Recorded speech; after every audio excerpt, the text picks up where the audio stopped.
45 নং ভেৰগাঁও বিধানসভা সমষ্টিৰ এই ডিমাকুছিত আজি BPFৰ মহা যোগদান ৰেলী হাগ্ৰামা মহিলাৰী ডাঙৰ ইয়াত উপস্থিত হৈছিলে আৰু এই ৰেলীটো তেখেতসকলে আয়োজন কৰিবৰ কাৰণে এক সপ্তাহ সময় লাগিছে। গাঁৱৰ পৰা বহুত আমাৰ আই মাতৃসকলক বা আমাৰ মহিলা আত্মসহায়ক গোটবিলাকক পইচা দিম চেক দিম বুলি 100 টকা হাজিৰা দি পেলাই আনিছে আৰু যিসকল অলপ খেলি মেলি হোৱা বা যিসকলে অলপ বেকা লাগি থকা বিভিন্ন ৰাজনৈতিক দলবিলাকৰ মানুহ থাকে তেখেতসকলক তেওঁলোকে আঁচনি দিম 2 লাখ মানে একালীন সাহায্যটো দিয়া হ'ব বুলি যোগদান কৰিছে।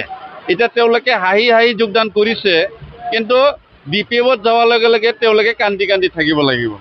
আৰু আজি এই সন্ধিয়া সময়ত আমাৰ 45 নং ভেৰগাঁও বিধানসভা সমষ্টিৰ ইলেকশ্যন ষ্টিয়াৰিং কমিটিৰ এই কাৰ্যালয়ত তেওঁলোকক আমি কোনো আহ্বান কৰা নাই, তেখেতসকলক আমি অনুৰোধ কৰা নাই। 45 নং ভেৰগাঁও সমষ্টি ইতিমধ্যে UPPLৰ প্ৰাৰ্থী শ্ৰীযুত নেৰচন বড়ো ডাঙৰীয়া জিকি অহাটো 100% হৈছে। এইটো দেখি পেলাই আমাৰ ইয়াত 19 জনকৈ যুৱক UPPL দলক সমৰ্থন কৰিবৰ কাৰণে আমাৰ নেৰচন বড়োক জিকাবৰ কাৰণে আৰু প্ৰমোদ বড়ো ডাঙৰীয়া হাত মজবুত কৰিবৰ কাৰণে আমাৰ UPPL দলত যোগদান কৰিছে। মই তেখেতসকলক দলৰ হৈ পেলাই প্ৰাৰ্থীৰ হৈ পেলাই আদৰি লৈছোঁ আৰু আগন্তুক দিনবিলাকত তেওঁলোকে আমাৰ হৈ তীব্ৰতৰ প্ৰচাৰ অভিযানৰ লগত ৰাজনীতিকত তেওঁলোকে কাম কৰিব আৰু তেখেতসকলক কাম কৰি যাবৰ কাৰণে মই অনুৰোধ কৰিছোঁ। হাগ্ৰামাৰ এতিয়া ইয়াত কোনো মূল্য নাই, তেখেতৰ কথাও মূল্য নাই। 6 মাহত তেখেতে বিটিআৰ অঞ্চলত একো কাম কৰিব পৰা নাই। 2025 চনৰ ছেপ্টেম্বৰ মাহত BTC নিৰ্বাচনত তেওঁ প্ৰলোভনৰ ৰাজনীতি কৰিছিলে, মানুহক বিভিন্ন আঁচনি দিয়াৰ কথা, বিভিন্ন জাতি জনগোষ্ঠীক বিভিন্ন প্ৰলোভন দি পেলাই তেওঁ চৰকাৰত আহিছিলে। এই 6 মাহত দেখিলে 6 মাহত তেওঁলোকৰ যিখিনি কাম কৰিছে অকল নিজৰ কাৰণে। তেখেতৰ নিজৰ পত্নীকো MLA কেণ্ডিডেট দিছে, তাৰ বাদেও ইয়াত যিসকল চেয়াৰমেন হৈছে চেয়াৰমেনসকলেও 2 লাখৰ পৰা 10 লাখৰ যিখিনি আঁচনি অৰুণোদয়টো ইয়াত UPPLৰ সমৰ্থকসকলকো কাটিছে, BJPৰ সমৰ্থকসকলকো অৰুণোদয়টো কাটি দিছে। গতিকে এই কাটি দিয়া অৰুণোদয়টো তেওঁলোকৰ চেয়াৰমেনৰ অংগী ভংগী BPFৰ নেতাৰ অংগী ভংগী এইখিনিক দি লৈছে। এইকাৰণে ৰাইজে BPFৰ প্ৰতি মোহভংগ হৈছে আৰু এই 45 নং ভেৰগাঁও সমষ্টিত কোনো প্ৰকাৰে কোনো মতে BPFে জয়ী নহয়। সেইটো এই সমষ্টিবাসী সকলো জাতি জনগোষ্ঠী ধৰ্ম ভাষা ভাষী লোকে বুজি পাইছে আৰু সেইটো কাৰণে হাগ্ৰামাই আহক বা তেখেতৰ ওপৰত কোনোবাই আহক ইয়াত দলে বলে যোগদান কাৰ্যসূচী চলি থাকিব। ইয়াত মিছা প্ৰতিশ্ৰুতি নচলিব। ST দিম বুলি কৈ এতিয়া ST তেওঁলোকে দিবই নোৱাৰে, মাটি দিম বুলি কৈছে কাকোতো মাটি দিব পৰা নাই, চাকৰি দিম বুলি কৈছে এতিয়ালৈকেতো কাকো চাকৰি দিব পৰা নাই। 2 লাখটোতো কোনে পালে? নিজৰ অংগী ভংগী পালে। গতিকে এইবিলাক চব মিছা প্ৰতিশ্ৰুতি আছিলে। প্ৰমোদ বড়ো ডাঙৰীয়া চৰকাৰৰ দিনত যি কাম কৰিছে ৰাইজে দেখিছে, অনুভৱ হৈছে। এতিয়া পুনৰবাৰ প্ৰমোদ বড়ো ডাঙৰীয়াক বিটিআৰ প্ৰধান হিচাপে নিৰ্বাচিত কৰিবৰ কাৰণে ৰাইজে উঠি পৰি লাগিছে। কেম্পিং কৰিছে বাহিৰৰ মানুহ আহি।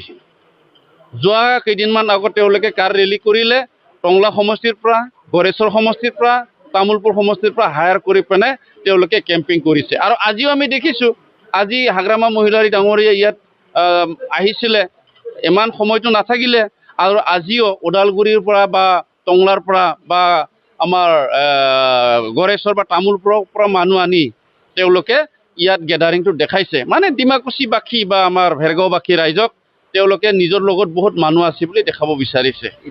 প্ৰাৰ্থীগৰাকীক এই উত্তৰ অঞ্চলত কোনেও চিনি নাপায়। আচল কথাটো হ'ল কি, এই উত্তৰ অঞ্চলৰ ৰাইজ যি সমস্যাত ভুগি আছে এই সমস্যাও তেখেতে নাজানে। এই উত্তৰ অঞ্চলত হাতী মানুহৰ সংঘাত, বানপানী গৰাখহনীয়াৰ সংঘাত, এই অঞ্চলৰ মাটি বাৰীৰ সমস্যা এই BPFৰ কেণ্ডিডেটে একো নাজানে। গতিকে তেখেতক এই অঞ্চল উত্তৰ অঞ্চল ননাই চেৰপাঙৰ 8টা ভিচি দিছে, ভেৰগাঁৱৰ 14টা ভিচি দিছে। এইখিনি ৰাইজে তেখেতক ভোট নিদিয়ে। তেওঁ 4টা কাল ল'লে আৰু তেওঁ যদি ইমানেই কাম কৰিছিলে টিকিট লৈ পেলাই MLA খেলিব কিয় সাহস নকৰিলে? ইমানে ৰাইজৰ কাৰণে কাম কৰিছিলে, তেখেতে টিকিট লৈ পেলাই MLA খেলিব লাগিছিলে। এইখিনিয়ে যদি সাহস নহয় তেওঁ মুখেদি ক'লে কি হ'ব? তেওঁ যোৱা 20টা বছৰত এই পানাৰী সমষ্টি আমাৰ কাৰণে কলা অধ্যায় আছিলে। মোৰ ঘৰ 3 নম্বৰ বৰঙাজুলি কাছানী বস্তিত। মই BPFৰ মেম্বাৰ আছিলোঁ। BPFৰ বহুত খেলি মেলি পালোঁ। খেলি মেলি পাই মই আজি UPPL পাৰ্টি মোক ভাল লাগিছে। ভাল লাগি মই UPPL দলত মই যোগদান কৰিলোঁ। আজি 19 জনে কৰিলে। UPPL পাৰ্টি মোক ভাল লাগিছে, বহুত বিভিন্ন ধৰণৰ ভালে কাম কৰিছে। গাঁৱৰ ৰাস্তা পদূলি বনাইছে, ভালে কাম কৰি আছে।